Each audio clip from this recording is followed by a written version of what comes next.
At the time of recording this, the Seahawks just went for it on fourth down. I'm not even bothering waiting till the game is over to start recording and get this going. That is just a absolute pathetic performance by the New York Giants, something that we've seen multiple times this year. Their only one win so far this year was a comeback win against the Arizona Cardinals, which, I guess fair credit to them for that, for at least having one solid half of football so far this season. But they are now 1-3, and are now going to be going against the Miami Dolphins next week, and have shown absolutely no promise so far this season. And I don't even know, before going into this, what angle I want to take on it. I guess y'all figure out by the title where I lean with this. So around exactly a year ago today, let's see exactly when I came out with the video. It says 11 months. November 1st, 2022, I made a video titled "The New York Giants Are Done with Daniel Jones." And I got so much heat from the comments. At the time, the Giants were 6-1. They had just lost to these very same Seattle Seahawks, except up in Seattle last year. And Daniel Jones had been having himself a good season up to that point. I saw what Daniel Jones really is as a quarterback. He is somewhere stuck in the middle of somebody who, he's not really the best of any worlds. Like, he has his athletic ability, and that is something that he can rely on from time to time to give him some sort of success. But, he's not making guys miss. He's got some speed to him. He's got some size, but he's not necessarily very elusive. He has absolutely zero pocket presence. The amount of times that he was taking hits tonight that he could have avoided or gotten rid of the ball quicker. And don't get twisted. Don't start typing yet. Trust me, I know he has so much going against him with his team. But before I get to that other stuff, he's not doing himself any favors. His reads aren't quick. His decision-making process isn't quick. He holds the ball too long in the pocket. There's so much he has needed to add to his game that now that you're paying him $40 million, these matter a lot more. Last year, where you're paying him on a rookie deal, you can kind of get away with certain things because you would hopefully be able to build the roster around him and divvy up the money. But now that these things that we've seen him still not work on, it is a massive problem. And I do think that the Giants, I thought it at the time, this is not just a retrospect thing. I never thought the Giants should have given him that contract. They would have got a third-round compensatory pick for letting him walk. I think they should have just started fresh, brought in a guy like Derek Carr, bring in maybe Kyler Murray at the end of this season, or go to the draft. And they still have the opportunity to do that. Them and the Broncos are in a real opportunity to have a rookie quarterback behind a $40 million plus quarterback and make a decision as the next season unfolds. But it's not all Daniel Jones' fault. And last year, when I made the video saying that the New York Giants are done with Daniel Jones, I may have overlooked the rest of the circumstances around the team. But I definitely wanted to bring up Daniel Jones first because he is the quarterback. You get all the credit, you get all the blame.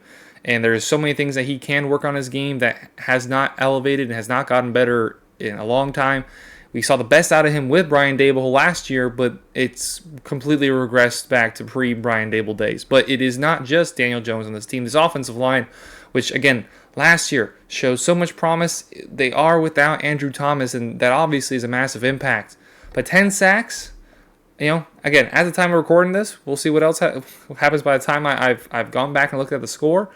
But 10 sacks? 10 sacks. And it got worse. It's not like the offensive line started to understand what was going on. No, the Seattle defensive line was just hammering down on Daniel Jones. Last week, I was fortunate enough to be up in Seattle, and I got to watch the Seahawks and the Panthers play. And the criticism that I came away with of the Seattle Seahawks defense, which was certainly very good and is one of the better defenses in the league, was the fact that they did struggle to get to the quarterback. Andy Dalton by no means is a mobile quarterback, but he does get the ball out quickly, efficiently, and with limited options, and with a bad offensive line in front of him. All the things that Daniel Jones was not able to do tonight.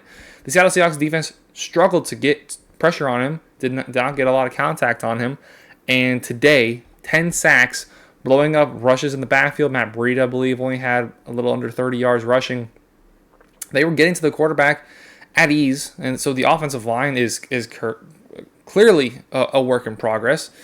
Brian Dable looks so incredibly frustrated at Daniel Jones. The look that he gives to Daniel Jones after he makes a mistake when he walks off to the sideline is just night and day different than how Pete Carroll handles his players.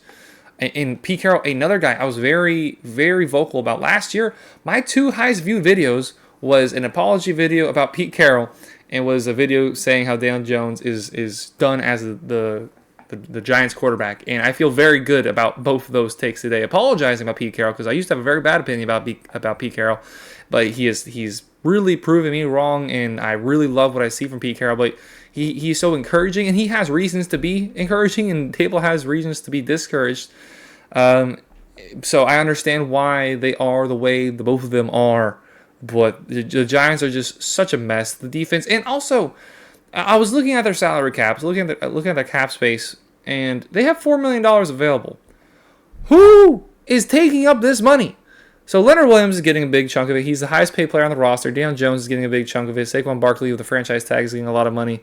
Kenny Golladay is getting a lot of money to not play football this year from the New York Giants. They've signed some really bad contracts. I never would have given Leonard Williams that much money. He had a limited sample size of a very high caliber player and has not repeated and has not played up to the contract. Daniel Jones obviously not playing up to the contract, but there's not a lot of guys making a lot of money on this team, and yet they've still found a way to just piss their money away. So what do the New York Giants currently do right? I mean, they found a way to keep Saquon Barkley around, and when he gets healthy, he is the one bright spot of the team. But you're going to be handcuffed for a long time with this Daniel Jones contract. Leonard Williams contract, I'm not sure when they're able to get out of that, but it is something I would look to get rid of. I'd rather get rid of him and bolster up the offensive line than to continue to have this high-paid defensive tackle. I don't want to see the Giants in this state of where they're at. My family is all Giants fans. My dad is, my stepdad is, my family's from New York. A lot of Giants fans in my life. Some of my closest friends, people I work with, are a bunch of Giants fans. I know down here in South Florida where I live, there's just so many New York sports fans in general. And I have zero ill will towards the Giants, but this is pathetic. They're a team that is in a pathetic state right now, and no real opportunity to get better. I don't know where they go from here. I have no say to something to point at. Be like, okay, at least they got this going from that. At least they have Saquon. That's it. Saquon. And we see the state of running backs in the NFL currently. And we saw how they treated him in terms of not giving him an extension. They barely got the franchise tag deal situated, and we'll see what happens with him. But if not Saquon Barkley, where does success come from on this team? It's not Daniel Jones. Currently, it's not the head coach. Brian Dable just looks so flustered, and he looks. I'm sure Brian Dable's a good coach, and eventually, once they figure things out, he can take them pretty far. But it's not it. The skill position players outside of Saquon Barkley, Darren Waller has come over, had virtually little to no impact. You look at their options out wide. Jalen Hyatt, the guy they drafted, has not had any sort of impact. You have Darius Slayton, who what is he? Is he a number 3 on most NFL teams? Really? Is he? Wan'Dale Robinson comes back, and he provides some spark every now and then with the speed that he has. But there's just a lot of guys that are just out there, instead of making plays, they're playing plays. They're just out there. They're passengers. There's not a lot of guys who are necessarily bad, but there's just guys out there that are just trying to get through to the next play rather than out there to make a play. I don't know where they go from here. They're undoubtedly a bottom 5 team. They're the worst team in their division. You look across the NFC, and even though the Cardinals did lose to them, if they played again, I'd pick the Cardinals. Who does that leave you with across the NFC? The Bears? Oof, that'd be ugly. But I'm probably taking the Giants in that. Better head coach, offensive-minded head coach, and I trust Daniel Jones a little bit more to be a little more consistent than Justin Fields with the Bears, but not by much. And I don't see any end in sight to this. Do you have any sort of hope for the Giants? Are you a Giants fan watching this? Because again, I got us right here. I was looking at it right before going here. I went through all the comments. And again, a lot of them, some of them are fair. Like the first comment here says, we are not gonna air the ball out to the receivers that we have. That's insane. I understand that was a little bit off right there, but that doesn't mean I was wrong about the take in the first place. Maybe the evidence I presented at the time was a little misdirected, but I think the Daniel Jones era in New York should come to an end. It's not. They're going to have to deal with either him or his contract for a long time unless they can find somebody to take it. So, good luck to the Giants, I guess, is what I'm coming across as.